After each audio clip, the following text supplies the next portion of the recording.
Assalamu alaikum. You're watching Canadian Muslim News on Muslim Network TV from Toronto. I'm Mohammed Maxwell Hassan, and coming up, an interview with TAHA GHAYYUR about National Advocacy Day on Parliament Hill. Here's what's making news. Somali community concerned over lack of response from Edmonton police. Majority of First Nations leaders oppose suspension of national chief. Woman set on fire in a hate attack succumbs to injuries. Bosnia lays to rest 50 more victims of Srebrenica genocide. And now the details. Jibril Ibrahim, president of the Somali Canadian Cultural Society of Edmonton, has raised concern over the lack of response from the police to the complaint put up by the organization on the eve of Canada Day. The members of the Somali Society received a hateful and racist 15-second voicemail from a trackable number as they were preparing for the national holiday. The organization was quick to reach the police requesting security for Canada Day celebrations. The society also notified 911. Until yesterday morning, they did not hear back from the police.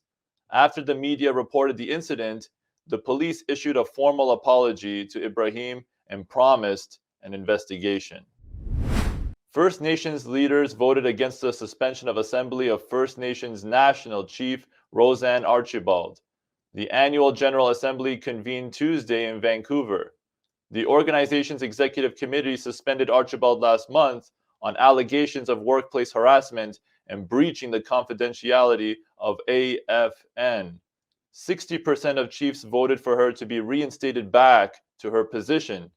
Archibald's supporters gathered around the Vancouver Convention Center on Tuesday.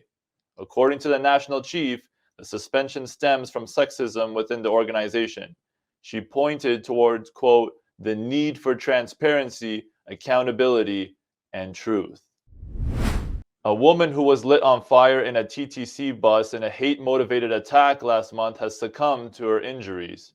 On June 17th, around noon, the late woman, who was in her 20s, was rushed to the hospital with severe burns. A passenger on the bus had poured a flammable substance on her and then set her on fire at Kipling Station. The alleged suspect is identified as 33-year-old Toronto resident Tenzin Norbu. He faces 4 charges, including attempted murder and assault with a weapon. According to the police, the suspect and victim did not know each other. Bosnia-Herzegovina has finalized arrangements to bid farewell to 50 more identified victims of the Srebrenica genocide on the 27th anniversary of Europe's worst genocide since World War II. Every year on July 11th, newly identified victims of the genocide are buried in a memorial cemetery in Potocari, eastern Bosnia. After this year's funeral, the number of burials in the cemetery will rise to nearly 7,000. More than 8,000 Bosnian Muslim men and boys were killed after Bosnian Serb forces attacked the UN safe area of Srebrenica on July 1995, despite the presence of Dutch troops tasked with acting as international peacekeepers. The bodies of the victims of the genocide were found in 570 different parts of the country. And that's all for the news. Parliament Hill Day is an event where community members meet with members of Parliament to raise awareness on pertinent issues. Organized by NCCM, Justice for All Canada met with elected government officials to discuss human rights and Islamophobia after the massacred members of a London Muslim family. Joining us now is the Executive Director of Justice for All Canada, TAHA GHAYYUR. Thank you so much for being with us on the show. Assalamu alaikum. Thank you, Muhammad, for having me on the show again. Wa alaikum assalam. So, could you start us off by telling us what's the significance of National Advocacy Day on Parliament Hill? Yes, the National Advocacy Day, it's a day where Muslim community leaders in particular, as well as anybody who cares about hate in Canada, come together to advocate for a specific mandate on fighting Islamophobia, on ensuring that we, specifically in this case, this year, that we ensure that Canadian government's plan our action plan on countering Islamophobia is on the right path, and we are specifically demanding for action on in 6 areas. Okay, now could you give us a play-by-play or a breakdown of what happened exactly when you were meeting with those government elected officials? Yeah, so it was an interesting and, in fact, a very productive day of about 100 community leaders, activists, advocates, youth leaders, MSA leaders, imams who came together from coast to coast across Canada, from Newfoundland all the way to BC, where people, our leadership came together asking, meeting specifically individual members of parliament as well as ministers, and asking them to make sure that Islamophobia is on the agenda, is on their agenda, and ensuring that fighting Islamophobia and fighting all forms of hate are a priority. So it was a day filled with meetings after meetings after meetings, including a meeting with the Prime Minister, Honorable Prime Minister Justin Trudeau, as well as several cabinet ministers whom we met, and we expressed our concerns as individual citizens of Canada as well as leaders of Canadian Muslims. You mentioned Islamophobia. Were there any other specific issues when you were having your meetings that you brought forth? Yeah, so of course, as you may be aware, this was organized on the heels of the first anniversary of the very, very tragic massacre of a Muslim family, Afzal family in London, Ontario. And the idea was to coincide it with that anniversary to ensure, first of all, memorialize this wonderful, beautiful Canadian Muslim family, and to ensure that Canada and our government takes a very strong stand against Islamophobia. So there were a few specific demands that that Canadian Muslims asked Canadian government and MPs to take. Number one, creating essentially modifying the criminal code so that we have stiffer penalties for anybody who is violating when it comes to specifically hate speech and hate crimes. Right now, it's very hard to criminalize those who are committing hate crimes. It's a very difficult process.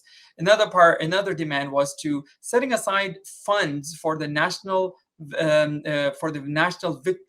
Victims of Hate Fund. The idea is that those people who have gone through an act of victims of terrorism, essentially, who have gone through an act of terror like what happened in Quebec mosque shooting about 5 years ago, they're still waiting for funding. They still need. They're still waiting for funding for several, in several areas. Many of whom are unable to pay for the kids' education or even sometimes rehabilitation. Another area that we demanded action was reforming the security infrastructure program. This is essentially funding for Islamic institutions and masjids and Islamic centers for their security infrastructure. And right now, the way it is set up, it takes a year at least before that grant is fulfilled. So idea was to fast track it, especially for those centers that actually are attacked and receive some sort of Islamophobic attacks, unfortunately, which is a common story, as well as creating specific white supremacist listing process. So it makes it easier for white supremacist terror groups to be added to those lists. And second last point that was discussed had to do with making sure that we protect the victims of mass killers, such as, again, the Quebec mosque shooting, so that there is a person who they don't have to go through this process 10 years and 15 years from now when we are talking about parole. And the last but not least is to introduce anti-Islamophobia PSAs, or public service announcements, that should come from Government of Canada. So these are some of the specific demands that we actually addressed to various MPs and government officials that day. So a laundry list of things to go through. And now question is, what about execution? So at this point, it seems like a lot of this is on paper. How do you anticipate it being brought forth and brought to fruition? Yeah, and this is where, of course, a sustained long-term advocacy and lobby is very critical. right? This is the idea that we want to make sure that we ask the Canadian government, our officials, to talk about the next steps. This is where moving it to either a motion or a bill is going to be very important. And part of that, of course, is funding. If there's a funding attached to your actions that we were talking about, it means government is not serious. And this is what we are asking in some cases. Provisions or intentions were there, or the provisions were there, but we're asking now the Canadian government to ensure that there's a funding specifically attached to it. Otherwise, all of this is just basically talk. So what we could do and should do is essentially ensuring that we keep following up and keep asking our MPs to act on 1, 2, 3, 4 items. And in some cases, these are things that only ministers can follow, can actually make it happen and legislate. But it will require other MPs and, in fact, all Canadians from all backgrounds to be asking their MPs to actually push for it. Is that so? Speaking of that, is there any way that the general public can get involved? It sounds like there's some things that are exclusive to designated individuals. Is there anything that could be done from the general public? Yes, I mean, of course, the lobby days or advocacy days typically involve advocates or community leaders, and it's because it's so many people, even 100 people, 100 of us who were there. It was a lot of work and coordination on behalf of the NCCM team to manage that. Yes, public can and should get involved in demanding their MPs for action. And of course, some of that could be done arbitrarily. Some of it could be done more systematically. And it would be a good idea. So, for instance, in future, it would be a great idea for NCCM to call maybe a national week or national day or national week for Canadian Muslims to actually take action. And that could be as simple as simply calling their MPs with a very specific list of demands or script and asking them for action, especially if there's a bill in the parliament that needs to be passed. This is where there are going to be days where we're expecting Canadian Muslims to get involved and actually start making phone calls. Thank you, Brother Taha. So that's all the time we have for now. Really appreciate you stopping by and sharing your insights, and all the best on your future advocacy endeavors. Thank you. Get more informed by supporting Canadian Muslim News by subscribing. Stay tuned for the next episode. Assalamu alaikum.